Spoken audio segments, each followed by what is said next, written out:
Go yard. I got so much motherfucking design on right now.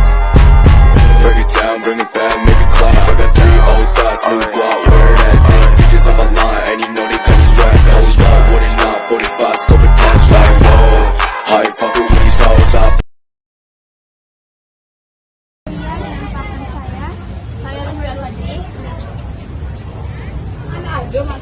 Jadi kami akan mewawancarai narasumber saya yang bernama Ibu Jawa.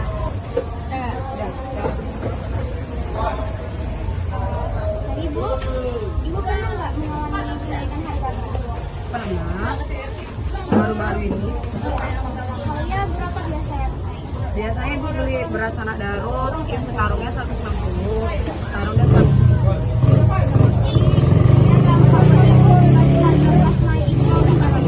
Nah, itu dibayar juga. Mana lagi kan? Nah, kita makan. Karena musim hujan kemarin, jadi nggak bisa panen. Nah, itu sih tahun itu.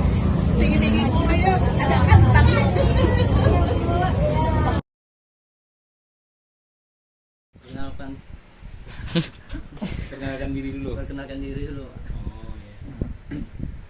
Perkenalkan Pak, saya Hari Tenera dari kelompok 5 ekonomi. Iya. Pada kesempatan kali ini izinkan saya untuk mewawancari Bapak mengenai kelangkaan beras ya Pak. Sebelum itu kami boleh tahu dulu Pak, nama Bapak siapa? Saya Rijal Jalil, profesi wira swasta. Oke Pak, terima kasih. Kita langsung masuk ke pertanyaan aja ya Pak. Pertanyaan pertama, apakah Bapak pernah mengalami kelangkaan beras Pak? Bukan saya yang kelangkaan beras, tapi masyarakat ya, secara menyeluruh. Ya benar, kadang karena ada faktor monopoli bisnis, sama jadi para ini apa namanya, para pengumpul beras ya, mereka mungkin melihat ada momen harga akan naik, lalu mereka menyimpan stok barangnya, menahan stok barangnya dari pasar, sehingga mereka ketika harga naik mereka bisa mendapatkan nilai yang lebih daripada harga jual sebelumnya. Jadi itu namanya monopoli bisnis atau monopoli dagang yang dilakukan oleh para distributor nakal ya. Kemudian yang lain, kelangkaan beras itu juga karena perubahan cuaca atau perubahan iklim, karena suatu wilayah atau mengalami kemarau panjang sehingga sawah ladang itu pada kering, akibatnya hasil panen menurun, jadi banyak yang gagal panen sehingga stok beras jadi berkurang. Dan tentu dengan sebagaimana hukum ekonomi ya, ketika terjadi kelangkaan tentu harga, ketika produk itu sedikit maka nilainya akan lebih tinggi gitu. Jadi itu wajar harga beras langsung naik ketika terjadi kelangkaan beras. Yang lain? Selanjutnya Pak, apa bahan pokok alternatif yang lain kalau untuk kita di wilayah Riau ini ya, untuk Riau Kepulauan itu biasanya mereka bisa beralih ke sagu, karena di sana kan ada banyak petani sagu, dan Riau kan salah satu wilayah yang penghasil sagu di Indonesia. Kalau untuk wilayah daratan itu biasanya kita di sini banyak jagung sebagai bahan pokok pengganti atau bahan pokok alternatif, bisa jagung, bisa ubi gitu. Itu tergantung. Namun ya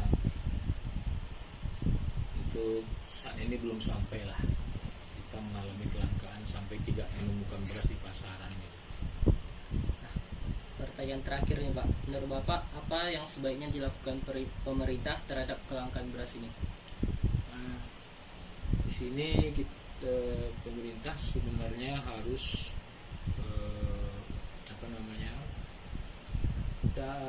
pembinaan terhadap petani. Jadi bagaimana memotivasi petani kita agar mereka lebih mandiri dan agar stok beras tadi tidak langka di pasaran. Jadi pemerintah sebetulnya harus memberikan motivasi berupa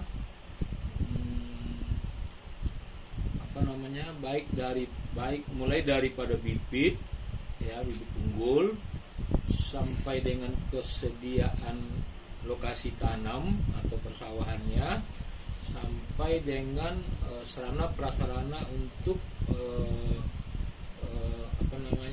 untuk mengolah lahannya. Nah, ketika petani tadi diberi modal untuk itu, ya, ibaratnya petani tadi akan mengembalikan kepada pemerintah dari modal yang sudah ditanam oleh pemerintah kepada mereka itu sebesar 20%.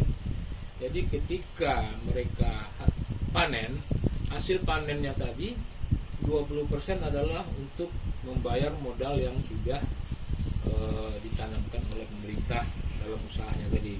80% tadilah yang akan pemerintah juga akan membeli 50%-nya dari hasil panen tadi, sehingga stok bulog ya, stok beras kita dari petani tadi itu bisa tersedia dengan pasti. Kemudian yang 30% tadilah baru petani tadi bisa boleh untuk menjual atau boleh untuk mengkonsumsi sendiri.